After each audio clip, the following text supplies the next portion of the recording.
En el sistema cardiovascular también tenemos que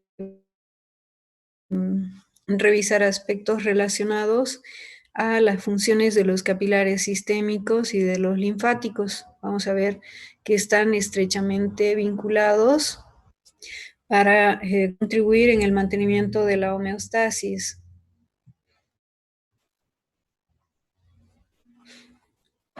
En la práctica médica suele encontrarse pacientes que tienen edemas. Uno es edema generalizado, que se manifiesta en la cara en luna llena,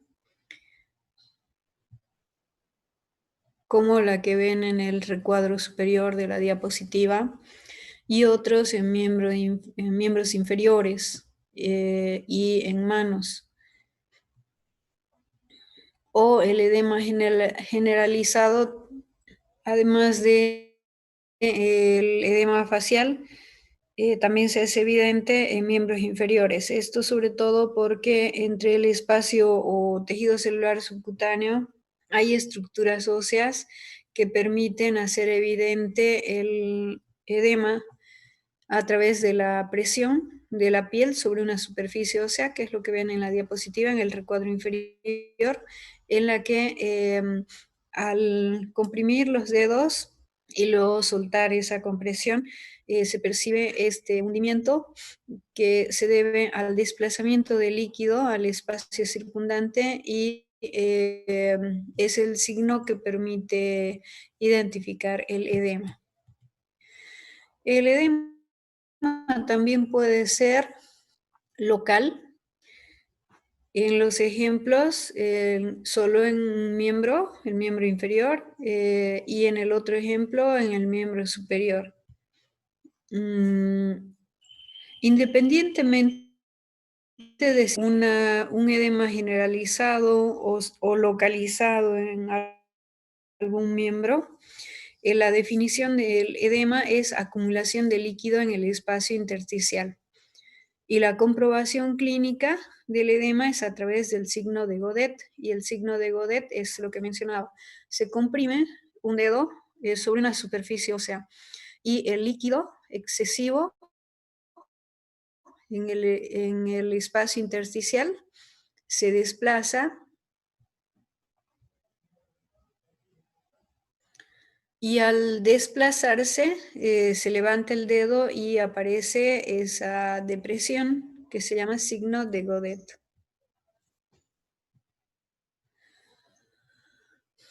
Los edemas observados pueden presentarse en pacientes con insuficiencia cardíaca o con obstrucción linfática. En el caso del edema facial y edema que se hace evidente en miembros inferiores y en ambos, puede sospecharse una insuficiencia cardíaca. Cuando solamente afecta un miembro, el miembro inferior o el miembro superior, pero uno solo y no es simétrico, pues en ese caso se debe a obstrucción linfática. En ambos el signo común es el edema. Y decíamos que el edema se puede evidenciar a través de la presión de un dedo sobre una superficie ósea, y si queda esa depresión, no desaparece rápidamente, se llama signo de Godet. ¿Cómo explicamos la aparición del edema en cada una de estas situaciones? ¿Por qué puede aparecer este signo clínico en la desnutrición proteico-calórica? Bueno, también hay edema generalizado en la desnutrición de tipo proteico-calórica o kwashiorkor. Y también se puede producir edema generalizado en las enfermedades renales que cursan con insuficiencia renal, ya sea aguda o crónica, y hay edemas generalizados de tipo alérgico, el edema angioneurótico de Quinqué. Los objetivos de la clase: interpretar los cambios que se producen en el volumen de líquido intersticial por alteraciones en la dinámica capilar. interpretar los cambios que se producen en el volumen del líquido intersticial por modificaciones en el drenaje linfático y predecir los cambios de volumen del líquido intersticial que ocurrirán cuando se producen alteraciones en la dinámica capilar. Los contenidos: microcirculación, funciones de los capilares sistémicos, difusión a nivel del capilar, dinámica capilar; linfáticos, funciones de los linfáticos y el flujo linfático.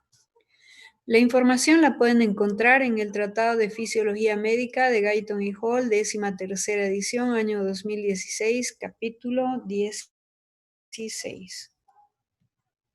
Identificaremos el esquema de la circulación sistémica. Habíamos identificado como circulación sistémica aquel circuito que está conectado a la aorta, que es el punto de inicio.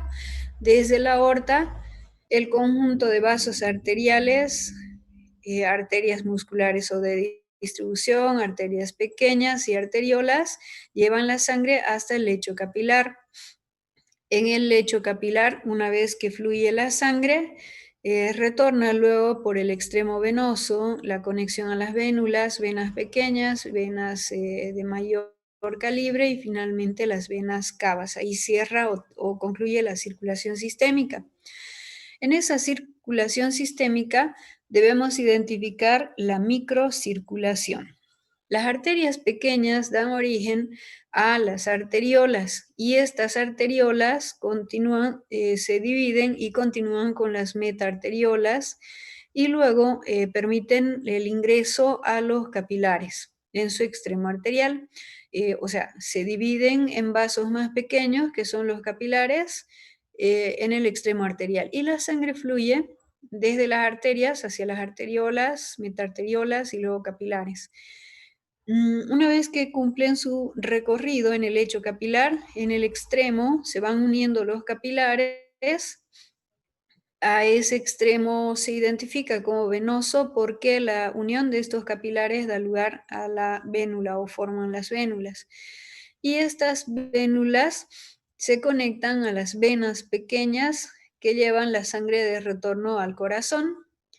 La microcirculación está constituida por ese conjunto de estructuras, desde arterias pequeñas que vierten la sangre a las arteriolas a los capilares. No se olviden que se identifican metaarteriolas y esfínteres precapilares como parte de los capilares en su extremo arterial, capilares en su extremo venoso, y luego la reunión de estos que constituyen y de una vénula la sangre se vacía a una vena pequeña.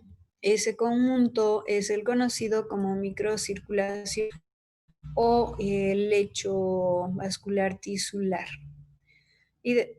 Identificamos a la microcirculación, una arteria pequeña de la que se continúa con arteriolas. Las arteriolas vierten la sangre a los capilares. En los capilares ocurre el intercambio de sustancias entre el plasma y el líquido intersticial. Luego, en el extremo venoso del capilar se conectan a las vénulas, inicia el retorno de sangre hacia el corazón y luego vacían a una vena pequeña. Esa es la microcirculación. Es la parte microscópica de la circulación, esa sería la definición. Por lo tanto, tenemos que identificar la función de los capilares sanguíneos donde ocurre ese intercambio de sustancias. En la circulación periférica existen 10.000 millones de capilares con una superficie total estimada de 500 a 700 metros cuadrados y es en esta superficie donde ocurre el intercambio de sustancias, oxígeno, nutrientes que necesitan las células, agua, iones,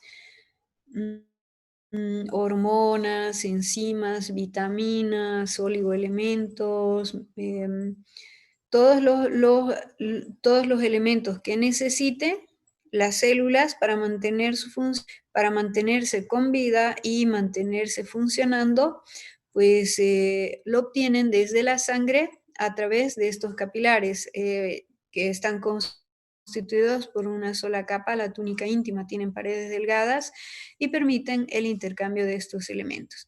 Y las sustancias de desecho que ingresan desde los tejidos hacia el interior de los capilares.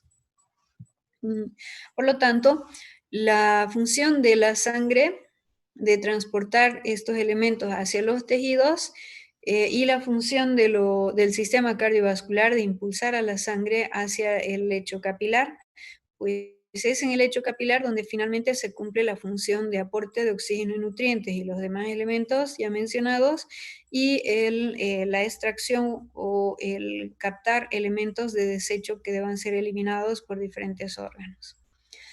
Ustedes han estudiado los diferentes tipos de capilares según el tejido donde se encuentren. Los capilares pueden ser de tipo continuo, de tipo fenestrado, y los capilares sinusoidales, que son discontinuos.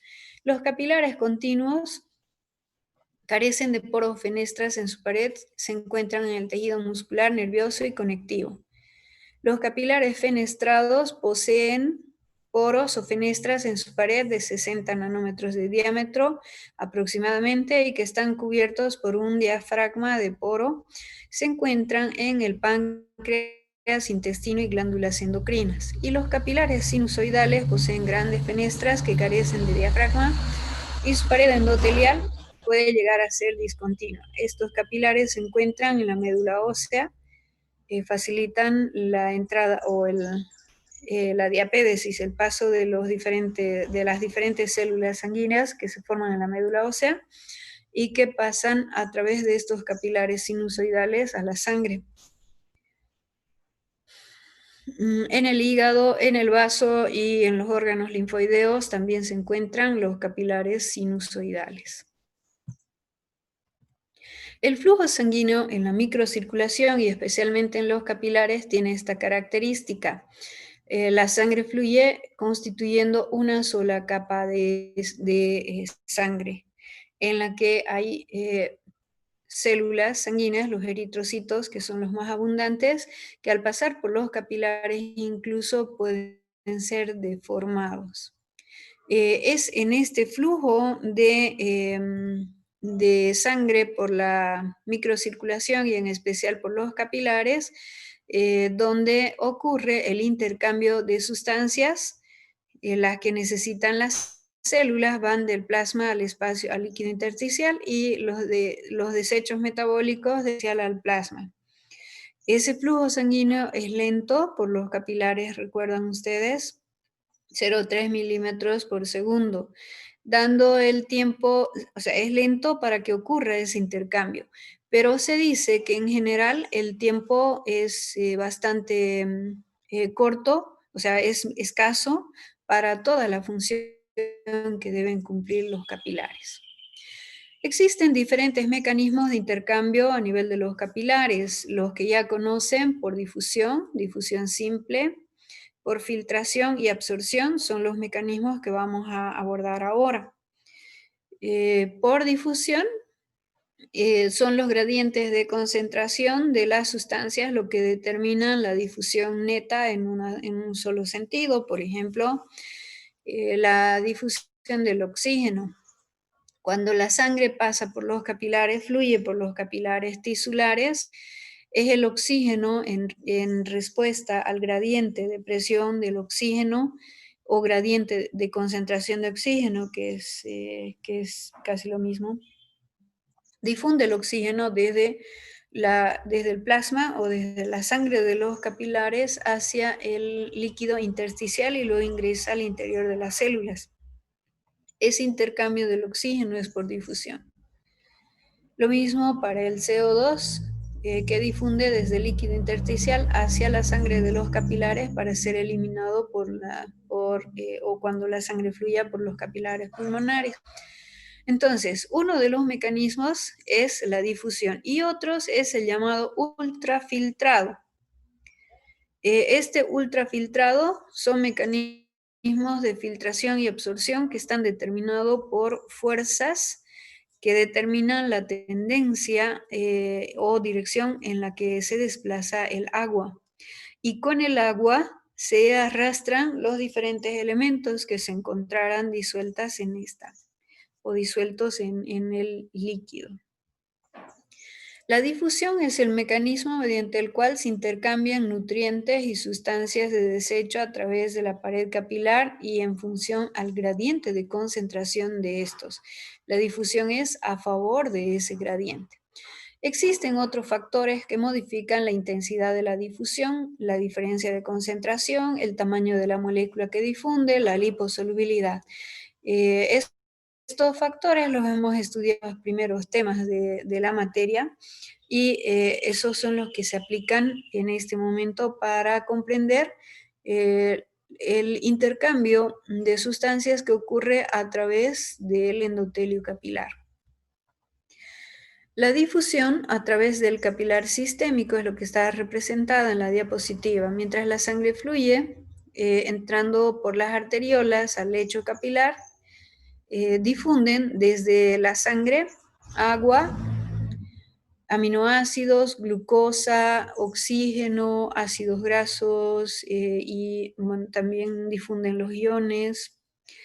Y cuando la sangre llega al otro extremo del capilar, la difusión de CO2, de agua y de sustancias de desecho. De esta manera, mientras la sangre fluye por los capilares, ocurre el intercambio a través del endotelio capilar de diferentes elementos, ya sea con una difusión neta hacia el líquido intersticial del tejido o una difusión neta hacia el interior del capilar para llevarse sustancias de desecho. Sin embargo, no solamente la difusión lo que ocurre por los factores mencionados, sino también el ultrafiltrado, que obedece a las fuerzas identificadas como fuerzas de Starling, porque fueron planteadas en el siglo XIX por Ernest Starling, fisiólogo inglés que propuso la existencia de un intercambio de líquido a través del capilar, impulsado por estas fuerzas. Fuerzas de filtración favorecen el desplazamiento de agua desde el capilar hacia el líquido intersticial. Se reconoce o se define como proceso mediante el cual el líquido es obligado a salir del capilar por la estática que ejerce la sangre sobre las paredes de este. Esa es la filtración o ultrafiltrado. También se acepta que se produce reabsorción, y esta reabsorción, llamada también ósmosis, es producida por las proteínas plasmáticas.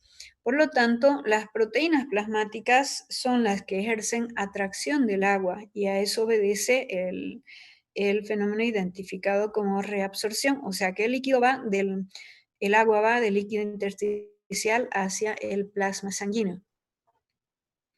Y se dice que es un efecto osmótico porque son las proteínas las que logran atraer al agua hacia el interior de los capilares.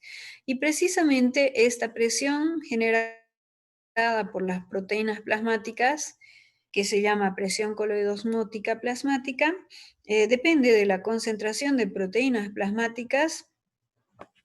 Entre esas, la albúmina es la más importante, la que ejerce la presión coloidosmótica y en función a la concentración de proteínas, y en especial de la albúmina, se mantiene el agua dentro de los vasos sanguíneos formando parte del plasma. El intercambio de líquido capilar depende de un equilibrio de las presiones o fuerzas de Starling. Reconocen a las presiones hidrostáticas del capilar y del líquido intersticial y las presiones coloidosmóticas del plasma y del líquido intersticial. Por lo tanto, se reconocen dos presiones hidrostáticas, una del capilar y otra del líquido intersticial, y dos presiones coloidosmóticas, una plasmática ejercida por proteínas del plasma y la otra es la presión coloidosmótica del líquido intersticial ejercida por las escasas proteínas que salen del plasma y llegan al líquido intersticial. Hablaremos de cada una de esas fuerzas de Starling. La presión capilar, llamada también presión hidrostática capilar, depende de la cantidad de sangre que proveniente de las arteriolas llega al capilar. Por lo tanto, depende del volumen de sangre que ingresa. Depende también de la presión con la que llega la sangre. Y esa presión con la que llega la sangre a este punto de la microcirculación es de aproximadamente 30 milímetros de mercurio. Esta fuerza, mientras la sangre se desplaza por los capilares, empuja al líquido del plasma, lo empuja hacia el líquido intersticial, o sea, es una fuerza que tiende a desplazar agua desde el capilar al líquido intersticial. Es la fuerza que ejerce la sangre contra la pared del vaso, favoreciendo la salida del líquido. Cuando la sangre llega al otro extremo, pues ha disminuido su volumen y disminuye también la presión capilar hasta 10 aproximadamente milímetros de mercurio. Si bien hemos identificado una presión hidrostática capilar de 30 en el extremo arterial y de 10 en el extremo venoso, eso nos indica que en el extremo arterial de salida y en el extremo venoso, como esa fuerza disminuye, en el extremo venoso, como esa fuerza disminuye, pues la sangre, en vez de filtrarse, se reabsorbe. Ya que la interacción entre las 4 fuerzas de Starling en el extremo arterial promueven el filtrado y en el extremo venoso promueven la reabsorción, estableciéndose un flujo líquido necesario para sacar los elementos que necesitan los tejidos al espacio intersticial, desde el plasma al espacio intersticial, y la reabsorción en el extremo venoso arrastra a las sustancias de desecho, favoreciendo su ingreso al extremo venoso de los capilares, antes de que la sangre llegue hacia las vénulas.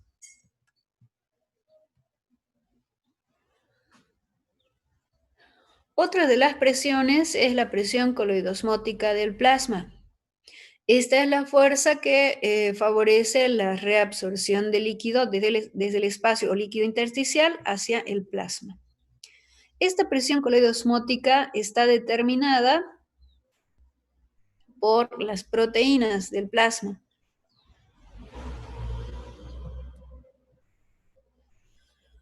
Las proteínas del plasma, especialmente la albúmina, son las que determinan una fuerza que atrae al agua que se llama presión coloidosmótica o presión oncótica. Y favorece el desplazamiento del líquido al interior del capilar, a eso se llama reabsorción. Estas proteínas plasmáticas, ¿alguien recuerda la concentración? Hay un detalle que me falta, y es mencionar la presión capilar. He mencionado la presión hidrostática capilar de 30 milímetros de mercurio en el extremo arterial y 10 en el extremo venoso. Con fines de analizar la cantidad de líquido que queda en el espacio intersticial por esta fuerza de filtración, se calcula una presión hidrostática capilar media, o sea, un promedio de las variaciones en los extremos. Por lo tanto, esa presión capilar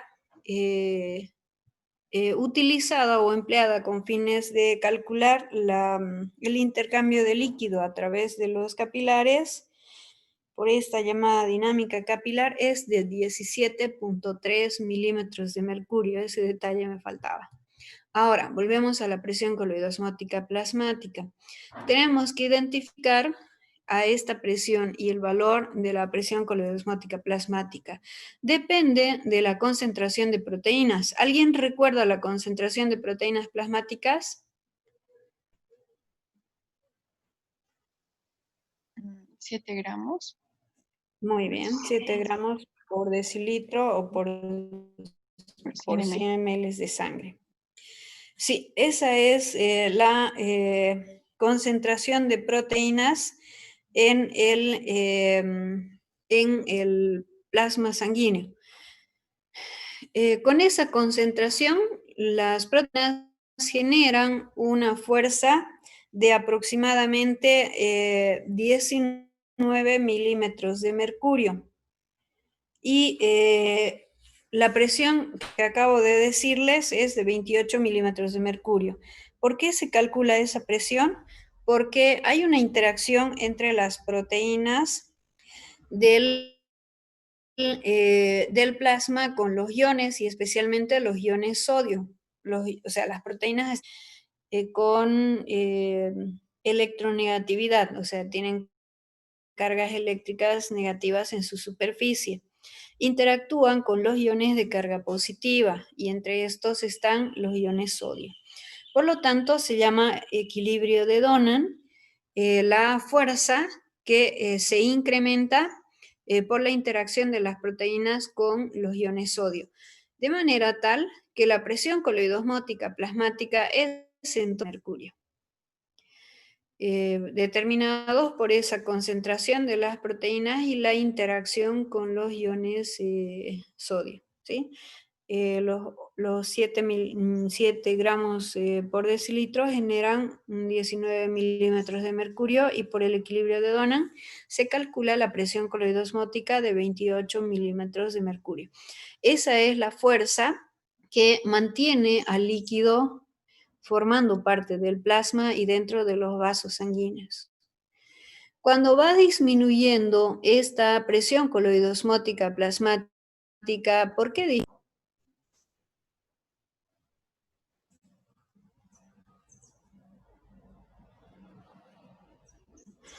Cuando va disminuyendo la presión coloidosmótica plasmática, hay más salida de líquido al espacio intersticial, aumentando la cantidad de líquido intersticial. Y esa acumulación de agua en el líquido intersticial se llama edema. Ese es el edema que hemos visto en las diapositivas iniciales, en esas fotografías. Cuando disminuye la concentración de proteínas plasmáticas, va saliendo más líquido al espacio intersticial, porque esta es una fuerza que favorece la reabsorción o se opone a la filtración. Y además es la fuerza que conserva el volumen plasmático dentro del sistema cardiovascular.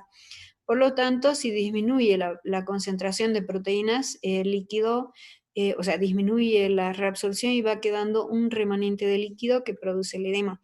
¿En qué casos disminuiría esta presión coloidosmótica?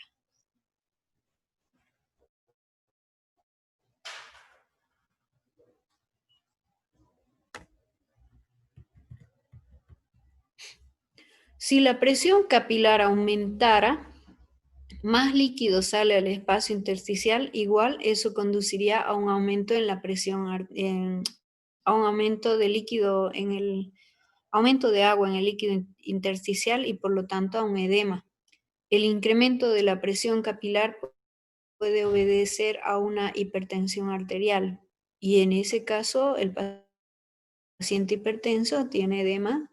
Este edema es generalizado por que hay mayor salida de agua al espacio intersticial.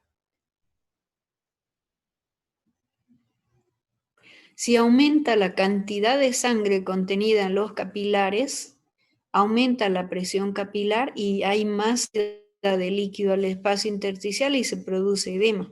Los pacientes con insuficiencia cardíaca congestiva derecha, hay una éstasis de sangre en el sector venoso. Como la sangre fluye lentamente por el sector venoso y aumenta la cantidad de sangre, pues se produce un aumento en la presión capilar por mayor volumen de sangre. Y en ese caso aumenta la cantidad de líquido que sale del espacio intersticial y se produce edema. Esa es la fisiopatología del edema en la insuficiencia cardíaca congestiva derecha, del edema especialmente en miembros inferiores. Y es en ambos, es bilateral, es simétrico y mientras más vaya aumentando la salida de líquido, el edema va subiendo en miembros inferiores, llegando incluso a genitales, produciéndose edema en genitales, por ejemplo el edema escrotal en varones. Sigue subiendo como niveles líquidos. en la medida que claudica el corazón, el ventrículo derecho. Esa es la causa del edema en la insuficiencia cardíaca, ¿sí? Y la causa del edema bueno, cuando la presión coloidosmótica plasmática disminuye, el edema que se produce por consecuencia es el también generalizado.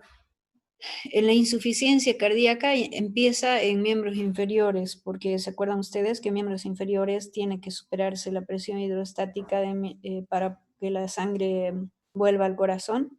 Por eso hay un predominio de colección de agua en miembros inferiores, produciendo el edema. En cambio, en la disminución de las proteínas, el edema es generalizado. Pero la pregunta era, ¿en qué caso disminuyen las proteínas? Cuando el hígado sintetiza menos proteínas, sea por una insuficiencia hepática, cirrosis hepática, puede ser por una carencia nutricional, que el paciente no ingiera suficientes proteínas. En este caso se produce hipoalbuminemia, que es de tipo carencial.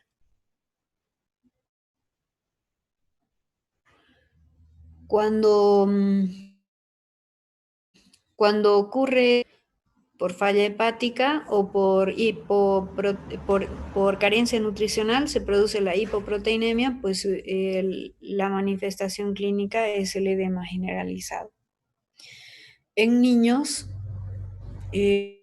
existen dos tipos de desnutriciones, una por déficit de proteínas y el niño en vez de flaquito parece gordito, pero no es que esté gordito, sino que tiene edema generalizado que le da aspecto.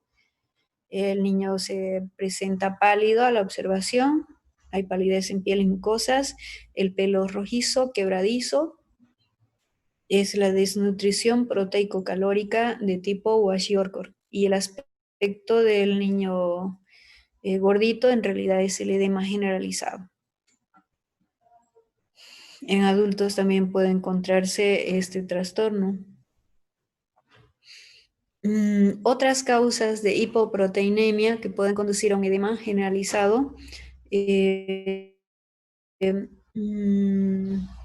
está en las pérdidas de proteínas por alguna vía. Y por ejemplo, se pueden perder proteínas en una insuficiencia renal. Cuando se pierden proteínas por insuficiencia renal, aparece hipoproteinemia. Además, por falla renal se elimina, o sea, se produce menos orina y la acumulación de líquido en el extracelular conduce, por estas dos causas, conduce a un edema generalizado. Bueno, habíamos mencionado como 4 las fuerzas de Starling. Hasta este momento hemos analizado 2, la presión capilar o presión hidrostática capilar y la presión coloidosmótica plasmática. Son 2 presiones hidrostáticas y 2 presiones coloidosmóticas. Ahora hablamos de la presión hidrostática del líquido intersticial. Esta presión es la fuerza ejercida por el líquido que se encuentra entre las células. En condiciones fisiológicas es una presión negativa, es inferior a la presión atmosférica, por eso se habla de presión subatmosférica, que favorece la salida del líquido capilar. Ahora, ¿por qué esta presión es negativa? Porque estamos hablando de líquido libre en el espacio intersticial. En el líquido intersticial, si ustedes recuerdan, hay un volumen de aproximadamente 11 litros. En el plasma sanguíneo hay 3 litros. Entre los dos suman el líquido del extracelular, que es de 14 litros. Bueno, si todavía recuerdan. Ahora, ese líquido del espacio intersticial no se encuentra en forma libre. Está en interacción con los proteoglucanos, con los componentes de la matriz extracelular, y constituyen un gel tisular. Muy poco de ese líquido está en forma libre. Y ese escaso líquido en forma libre es aspirado por los linfáticos. Por lo tanto, esa aspiración linfática continua hace que el líquido libre sea casi inexistente. De ahí que la presión sea negativa, de menos 3 milímetros de mercurio. Siendo una presión negativa, favorece la salida del líquido del capilar hacia el espacio intersticial. Es una fuerza que tiende a la filtración y se suma con la presión capilar. Si es negativa. Si la presión negativa de menos 3 milímetros de mercurio va aumentando porque sale más líquido, de menos 3 llega a menos 2 hasta menos 1 milímetro de mercurio, ese incremento hace que los linfáticos aspiren hasta 50 veces su capacidad, o sea, aspiren más líquido, y se llevan todo el remanente, volviendo a mantener la presión de menos 3 milímetros de mercurio. Si la presión llegara a cero, aún siguen los linfáticos llevando todo el excedente de líquido y devolviéndolo a la circulación sanguínea. Pero si la presión en el líquido intersticial se hace positiva, más 1, más 2 milímetros de mercurio, aún así todavía hay flujo linfático suficiente para llevarse el exceso, pero ya con una presión positiva se invierte el sentido en el que se desplaza el agua. En vez de salir, en vez de una fuerza a favor de la filtración, sería ya una fuerza a favor de la reabsorción. Ese movimiento contrario por presión positiva del líquido intersticial sería un mecanismo que trata de impedir la mayor salida de líquido de agua desde el plasma, la mayor filtración. O sea, intenta impedir esa filtración excesiva. Sin embargo, si la presión del líquido intersticial llegara hasta más 3 milímetros de mercurio, con esa fuerza quiere decir que se ha acumulado gran cantidad de líquido en el espacio intersticial. Esa fuerza ya tiene un efecto que conduce al edema. ¿Cuál es ese efecto? Pues se comprimen los vasos linfáticos, colapsan y ya no recogen el líquido intersticial, el líquido o el agua del líquido intersticial.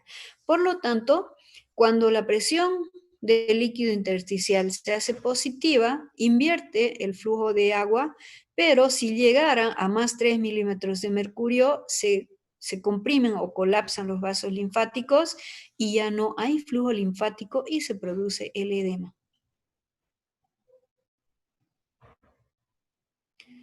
En condiciones normales, esta presión negativa del líquido intersticial, que es de menos 3 milímetros de mercurio, favorece la salida del líquido. Es una fuerza que contribuye a la filtración. Por último, la presión coloidosmótica del líquido intersticial. Es la presión ejercida por las proteínas que logran escapar del capilar, favoreciendo la salida del líquido. Solo pequeñas proteínas logran atravesar los espacios que hay en el endotelio capilar y llegan al espacio intersticial conjuntamente con el líquido filtrado. Estas proteínas son las que ejercen la presión coloidosmótica del líquido intersticial y favorecen la salida del líquido porque las proteínas tienen el efecto osmótico generando la presión oncótica. Atraen al agua que sale del capilar al espacio intersticial. Por lo tanto, esta presión coloidosmótica del líquido intersticial es la fuerza que favorece la filtración, suma a las fuerzas filtrantes.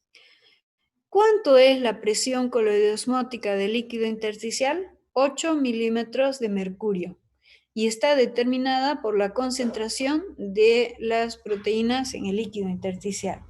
¿Alguien recuerda cuánto es la concentración de proteínas del líquido intersticial?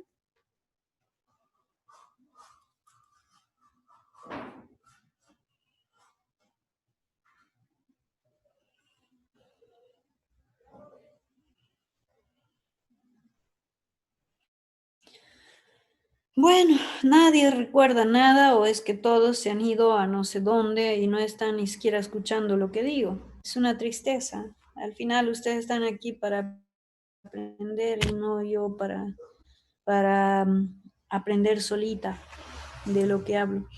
La concentración de proteínas en el líquido intersticial varía según de qué tejido se trate. En los músculos es de 1.5 gramos por decilitro. En el tejido celular subcutáneo es de 2 gramos por decilitro. En el intestino es de 4 gramos por decilitro y en el hígado es de 6 gramos por decilitro. El común denominador de todos estos valores es que la concentración de proteínas en el líquido intersticial es siempre menor a la concentración de proteínas en el plasma. ¿Por qué es siempre menor?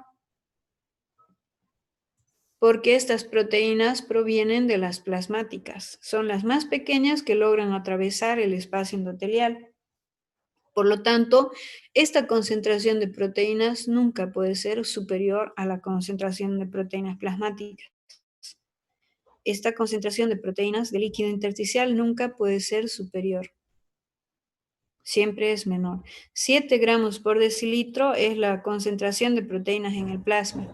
Y en el líquido intersticial oscila desde 6 gramos por decilitro en el hígado, 4 gramos por decilitro en el intestino, 2 gramos por decilitro en el tejido celular subcutáneo y en los músculos 1.5 gramos por decilitro.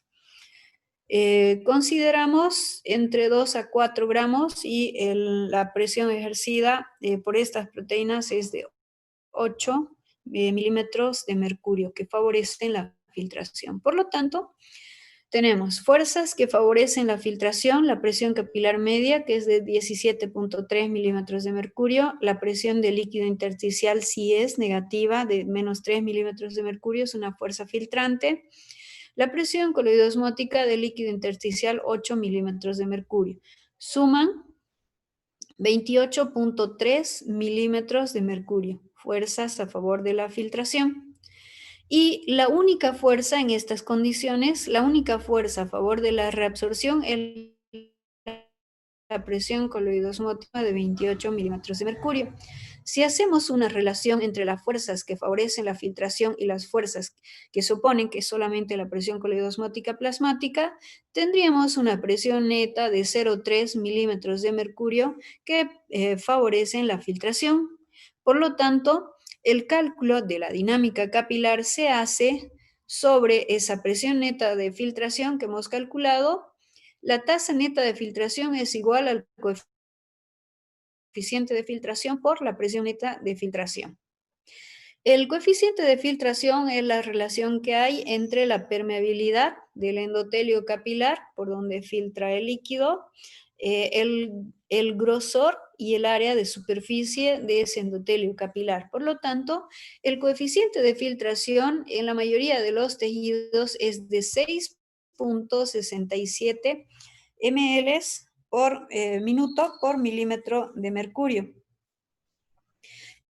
Ese es el coeficiente neto de filtración. 6.67 ml por minuto por milímetro de mercurio, con un rango de variación aceptado como normal entre 7 a 11 ml por minuto por milímetro de mercurio. Ese es el coeficiente de filtración. Por lo tanto, se hace el cálculo entre esos dos factores, coeficiente de filtración y la presión neta de filtración para calcular la tasa neta de filtración. El coeficiente de filtración les decía que está en relación al área de superficie por donde filtra, o sea, que sería la superficie endotelial, y la permeabilidad de la membrana endotelial.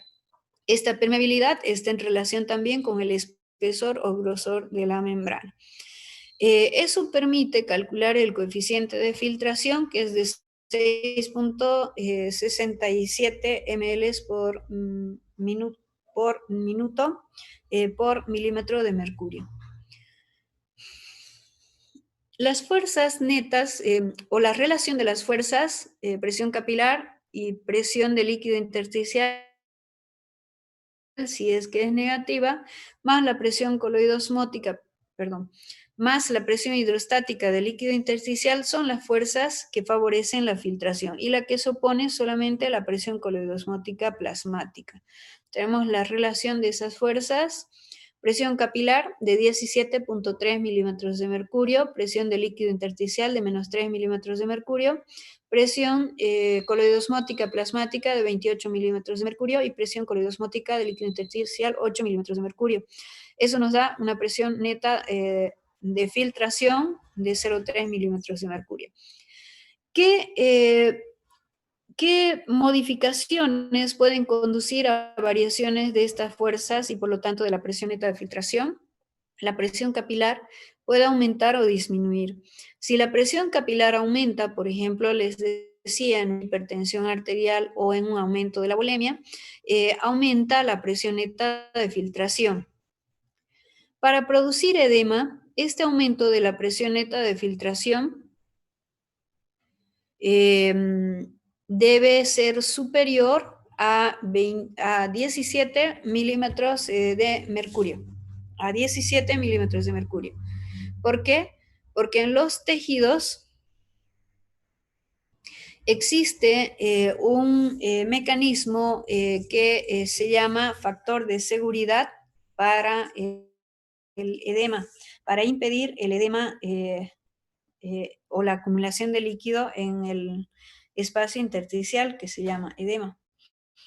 Y ese factor de seguridad es de 17 milímetros de mercurio. Si esta presión capilar se eleva a 17, o sea, de 0.3 a serían 34.3 milímetros de mercurio, con ese incremento puede producirse, a partir de ese incremento, producirse el edema intersticial. Si la presión capilar incrementa, pero no logra ese aumento, pues no se produce edema. Siempre que haya edema y que la causa sea un incremento de la presión capilar, debe superarse el factor de seguridad. O sea, la presión neta de filtración debe subir hasta más de 17 milímetros de mercurio. De 0,3 sería 17.3 milímetros de mercurio y recién aparece el edema. ¿Por qué no se produce edema si es que aumentara, por ejemplo, de 17 a 27 y el aumento sería de la presión neta de filtración de 10.3 milímetros de mercurio? Porque con ese aumento, el aumento del filtrado, aumentaría la presión del líquido intersticial y siempre que se conserve en valores negativos, menos 2, menos 1 o incluso 0, aumenta el aspirado linfático del líquido, aumenta el flujo linfático y se lleva todo el exceso de líquido sin producirse edema. Esa es la razón. Bueno, lo mismo sucede si la presión de líquido intersticial se hace positiva y llega hasta más 3, entonces se colapsan los capilares y se produce el edema. Si la presión coloidosmótica plasmática de 28 milímetros de mercurio disminuye y esa disminución hace que se eleve la presión neta de filtración en 17 veces o se eleve 17 milímetros de mercurio, en ese caso la hipoproteinemia producirá edema. Si no hay esa variación, pues el factor de seguridad garantiza que los linfáticos se lleven todo el exceso de agua y no haya edema. El resultado de las fuerzas que intervienen, las fuerzas netas que intervienen o fuerzas de Starling que intervienen en la dinámica capilar. La tasa neta de filtración se calcula con el coeficiente de filtración de 6.67 ml por milímetro de mercurio por minuto por milímetro de mercurio de incremento por 0,3 milímetros de mercurio. Nos da una tasa neta de filtración de 2 ml por minuto. Ese es el resultado de la dinámica capilar. Cuando la sangre fluye por los capilares pulmonares, por los capilares tisulares, este es el remanente de líquido que se queda en el espacio intersticial, 2 ml por minuto. Ahora, este remanente que queda en el espacio intersticial, fruto o producto de la circulación de la sangre por los capilares, puede afectar la homeostasis si no se recogiera. Entonces, en la medida que fluye la sangre por los capilares, va quedando un remanente líquido de 2 ml por minuto. Esos 2 ml por minuto es lo que recoge el sistema linfático. El sistema linfático es un sistema vascular o un sistema de vasos paralelo al sistema vascular sanguíneo y que tiene funciones concretas entre sí, tiene funciones concretas en sí. Y esas funciones son una, recoger el líquido excedente que queda en el espacio intersticial producto del flujo de la sangre y devolverlo a los vasos venosos a donde se conectan y volverlo a la circulación. Por lo tanto, cuando o sea, cuando se produce ese flujo de sangre y queda el remanente líquido, este líquido ingresa al interior de los capilares linfáticos. El flujo linfático depende de ese líquido del espacio intersticial que ingresa a los capilares linfáticos que se originan como fondos de sacos ciegos en el espacio intersticial e inician el esquema del drenaje linfático, devolviendo ese líquido hacia la...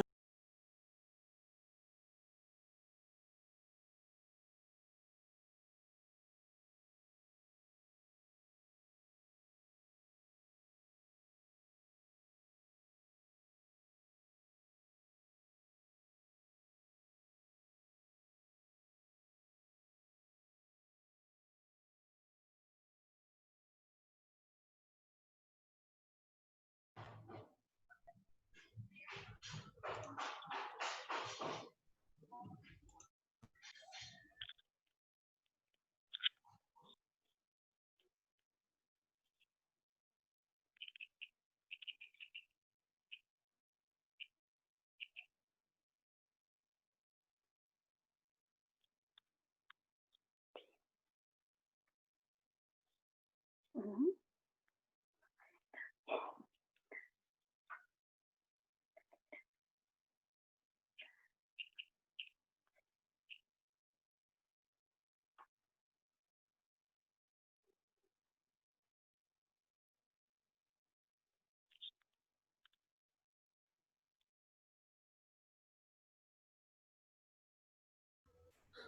Perdón por la interrupción, es un fallo de la máquina. Bueno, volvemos al tema. Hemos identificado el esquema del drenaje linfático, donde se originan los vasos linfáticos y el flujo linfático depende del líquido que se extrae del espacio intersticial. Pero no es solamente líquido, sino también las proteínas. Las proteínas pequeñas que atraviesan el endotelio capilar y llegan al espacio intersticial también ingresan al interior de estos capilares y son devueltas a la circulación sanguínea. Tanto el líquido que aspiran los linfáticos como las proteínas son las que mantienen las dos presiones del espacio intersticial o del líquido intersticial en valores normales, o sea, la presión hidrostática y la presión coloidosmótica del líquido intersticial. El agua, las proteínas y las proteínas que ingresan al interior de los vasos linfáticos se identifican en conjunto como linfa. Su composición es igual al líquido intersticial, excepto la concentración de proteínas que varían según el tejido en que se forme. Y además, la concentración de proteínas es menor que la del líquido intersticial. ¿Por qué? Porque la linfa es un derivado de este líquido intersticial. No puede tener más concentración de proteínas que el líquido intersticial, lo mismo que el líquido intersticial con respecto al plasma. De ahí que la composición de las proteínas de la linfa varía en el hígado, que es de 6%, en el intestino de 3 a 5%, en el músculo esquelético de 1,5. Es bastante parecido a la concentración de proteínas del líquido intersticial. Si tomamos en cuenta la media de 4 gramos por decilitro, pues en la linfa hay 2 gramos por decilitro de proteínas, 3 a 2 gramos por decilitro de proteínas.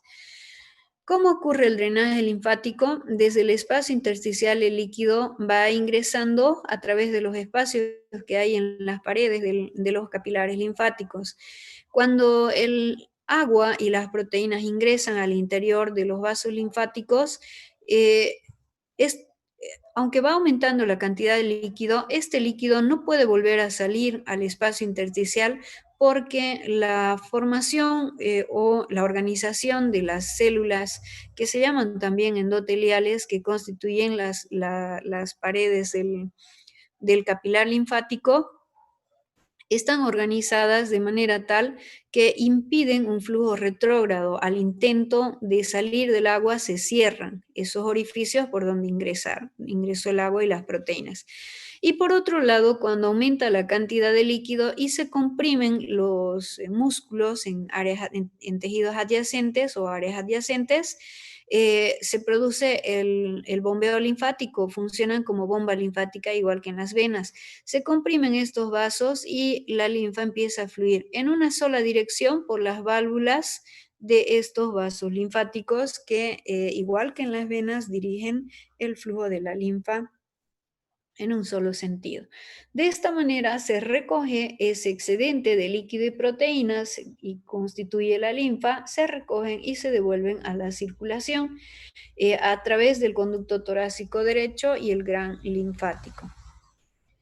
Bueno, y esa es la función del sistema linfático, recoger el excedente de agua, de líquido y de proteínas y devolverlos a la circulación sanguínea. De ahí es que identificamos un flujo linfático de 2 a 3 litros por día, que corresponden a los 2 ml por día, 2 ml por minuto. Y esos 2 ml por minuto es el filtrado. El flujo linfático, 2 ml por minuto, pues es el que recoge el exceso de líquido que queda en el espacio intersticial. Y también drenan las proteínas por día de 80 a 100 gramos que son devueltas a la circulación venosa. Factores que modifican el flujo linfático. La presión del líquido intersticial. Si esta presión incrementa de menos 3 milímetros de mercurio, que es así negativa por el mismo flujo linfático, si aumenta a menos 2, menos 3 milímetros de mercurio o incluso si llega a 0, el flujo linfático aumenta hasta 20 veces o puede aumentar hasta 50. Si se hace positiva, ya va disminuyendo el flujo linfático. Si llega a más 3 milímetros de mercurio, los vasos linfáticos colapsan por la presión del líquido intersticial y se obstruye el flujo linfático, se detiene. Entonces, mientras haya flujo linfático, no habrá edema. Y el flujo linfático mantiene la presión del líquido intersticial negativa de menos 3 milímetros de mercurio en la mayoría de los tejidos. Y el aspirado de proteínas o lavado de proteínas, que es la actividad, depende de la actividad de esta bomba linfática, el recoger las proteínas y devolverlas a la circulación también mantiene la presión coloidosmótica del líquido intersticial. Las dos presiones del líquido intersticial se mantienen en valores normales, menos 3 milímetros de mercurio la presión hidrostática y 8 milímetros de mercurio la presión coloidosmótica. Se mantienen esas presiones por el flujo linfático y a su vez interactúan con este. La actividad de la bomba linfática es el flujo de la linfa a través de los vasos linfáticos en una sola dirección determinada por las válvulas linfáticas y por la actividad de los músculos que comprimen los vasos linfáticos, empujando a la linfa en una sola dirección. La dirección está determinada por las válvulas. Factores que modifican la actividad de la bomba linfática. La compresión externa por las contracciones del músculo esquelético y los pulsos arteriales favorecen el flujo de la linfa, a eso se llaman bomba linfática. La importancia fisiológica del sistema linfático mantiene el equilibrio entre el líquido intravascular y el líquido intersticial. Es la única vía de reincorporación de las proteínas de la sangre que salen a través del endotelio capilar, son devueltas por el flujo linfático a la circulación venosa, a la circulación sanguínea a través de las venas a las que conectan los dos grandes vasos del sistema linfático. También tienen otra función que hemos estudiado, la defensa, ya que en el sistema linfático circulan los linfocitos y los anticuerpos o inmunoglobulinas. ¿Por qué se produce edema? Primero, la definición, el edema es el aumento del volumen del líquido intersticial o aumento del líquido libre, que normalmente es escaso y por eso se genera una presión negativa. El edema, en el problema planteado al inicio, puede deberse a hipoproteinemia por diferentes causas, ya sea carencial, o sea, por falta de ingesta de proteínas, puede ser por lesión hepática y que ya no sinteticen nuevas proteínas, o puede ser por pérdida de proteínas. Conduce a una pérdida de proteínas por el riñón, o también puede ser pérdida de proteínas por alguna superficie quemada de la piel. Esa hipoproteinemia lleva a disminución de la presión coloidosmótica plasmática, que disminuye la reabsorción, predominando la filtración. Aumenta el volumen de líquido intersticial, modificándose los valores. Por ejemplo, el aumento del volumen de líquido intersticial aumenta la presión hidrostática del líquido intersticial. La primera respuesta a ese aumento es que aumenta el drenaje linfático, tratando de impedir que se forme el edema. De hecho, hay 3 factores que suman sus fuerzas para oponerse a la acumulación de líquido en el espacio intersticial. Esos constituyen el factor de seguridad. El primer factor es el escaso espacio entre célula y célula en los tejidos. Eso determina una fuerza de 3 milímetros de mercurio que se oponen a la acumulación de líquido excesivo en el espacio intersticial. Lo otro es el aspirado linfático de agua del líquido intersticial. El aspirado de líquido contribuye con 7 milímetros de mercurio, que impide la acumulación de líquido y la formación del edema. Y el otro factor es el lavado de proteínas. Los linfáticos se llevan las proteínas del líquido intersticial tratando de mantener la concentración dentro de valores bajos o normales. Este lavado de proteínas contribuye con 7 milímetros de mercurio más, dando un factor de seguridad de 17 milímetros de mercurio que impiden la acumulación de líquido en el espacio intersticial y la formación de edema. Por lo tanto, el aumento del drenaje linfático es un factor de seguridad, contribuye con 14 milímetros de mercurio, y el espacio pequeño entre célula y célula con 3 milímetros de mercurio. Si se venciera ese factor de seguridad, solo entonces aparece el edema. Si aumenta más la presión del líquido intersticial, ocurre el colapso linfático, aumenta el volumen de líquido intersticial y se produce el edema. Además, el colapso linfático ya no recoge el líquido ni las proteínas. Por lo tanto, fácilmente ya se establece el edema, la acumulación de líquido. Bueno, en los capilares existe un intercambio de líquido entre la sangre y el líquido del espacio intersticial, que es regulado por un balance entre las fuerzas que favorecen la filtración y la reabsorción. El paso de sustancias por las paredes de los capilares se produce por difusión. Los vasos linfáticos recogen el exceso de agua y de proteínas plasmáticas de los tejidos. La linfa se recoge mecánicamente desde el líquido intersticial hacia los vasos linfáticos. Bueno, ahí cerramos nuestro tema. ¿Se acuerdan que estamos tratando un problema docente desde la actividad rítmica, no, en ciclo cardíaco me parece que lo hemos empezado a mencionar. El caso de la señora Daniels. ¿Qué es lo que vamos a identificar ahora? Bueno, los síntomas. Dice que al subir las escaleras rápido o correr para alcanzar el autobús tiene disnea inusual. O sea, eso desde hace 3 semanas. Durante la semana previa notó la presencia de edema leve en sus pies. Eso es lo que tenemos que analizar ahora. ¿Por qué? Durante los últimos 5 días observó que se quedaba sin aire al subir menos de la mitad de un piso de escaleras. Esos síntomas tendríamos que explicar hoy. ¿Los podemos explicar? ¿Por qué se queda sin aire? ¿Por qué tiene sensación de falta de aire? ¿Por qué tiene edema leve en sus pies?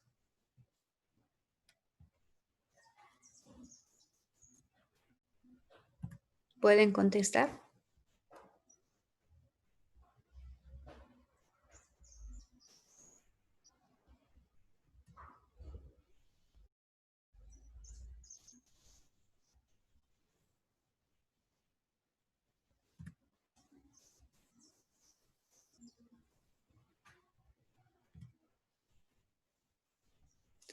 Bueno, ahí tienen la respuesta. La señora Daniels cursa con edema periférico leve, edema de los pies y manos. ¿Por qué son las manos y pies los sitios del cuerpo en el que más frecuentemente se observa edemas?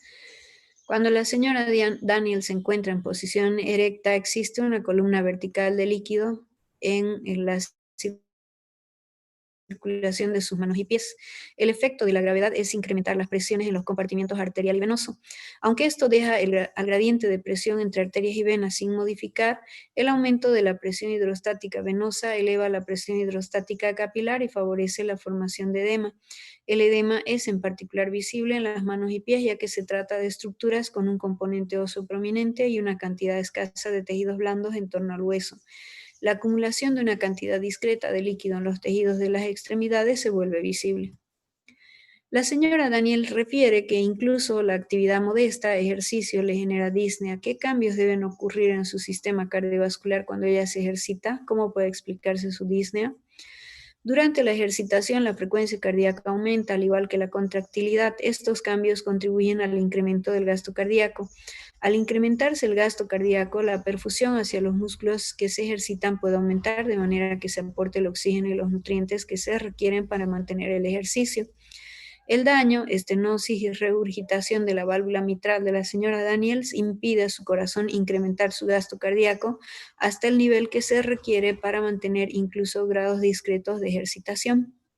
O sea, esa es la expresión del bajo débito o el gasto cardíaco insuficiente o sangre insuficiente hacia los tejidos.